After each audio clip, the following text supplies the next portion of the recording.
Hey hello everyone, again welcome back to my channel. আজকে আমি তোমাদের সঙ্গে সপ্তমীর দিনের ব্লগটা শেয়ার করব।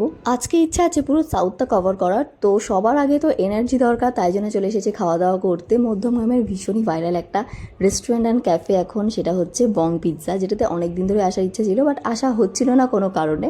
তো সপ্তমীর দিন গেছিলাম, যেদিনকে প্রচণ্ড ভিড় ছিল আর ট্রেনে করে খাবার তো আসছিলই না। তারপরে খাওয়া দাওয়া করে আমরা চলে এসেছি মেট্রো করে একদম সাউথের দিকে কেন্দুয়াতে। আমার একদম ইচ্ছা ছিল যে আমি এই কেন্দুয়ার প্যান্ডেল দেখবো এবার। তো সেই জন্য সবার ফার্স্টে কেন্দুয়াতে গেছি, তারপর আমরা ওখান থেকে কালীঘাটের দিকে এসেছিলাম।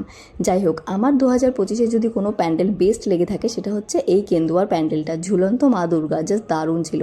তারপর ছিল সেকেন্ড প্যান্ডেল, এটা আমি অলরেডি আপলোড করেছি, তোমরা চাইলে দেখতে পারো, এটাও অপূর্ব সুন্দর হয়েছে। আর শুধু ঠাকুর দেখলে তো হবে না, মেলা দেখলে একটু অ্যাক্টিভিটিও দরকার, তাই জন্য এখানে বেলুন ফাটাচ্ছিলাম। এখানে আমি 2-3টে মতো বেলুন ফাটানোর জন্য দুটো ঝুড়ি পেয়েছিলাম উপহার হিসেবে। যাই হোক, অ্যাকচুয়ালি এইবার না আমরা একটু বেশি ঠাকুর দেখে ফেলেছি অন্যবারের তুলনায়। এত ঠাকুর দেখেছি, সারাদিনে ঘুমিয়েছি, রাতে আবার ঠাকুর দেখতে বেরিয়ে গেছি। মানে বুঝতেই পারছো আমরা কতটা লেভেলের দুর্গাপুজো লাভার। মানে কলকাতার দুর্গাপুজো মিস করা যাবেই না, যাই হয়ে যাক। অনেকে থাকে ঠাকুর দেখবো না, ভিড়ভাড়টা পছন্দ না, আমরা ওরকম মাইন্ডের না, আমাদের সব পছন্দ, যা হবে পরে দেখা যাবে। ঠাকুর দেখতে দেখতে ভোর হয়ে যায়, তারপরে চলে আসি বাড়িতে।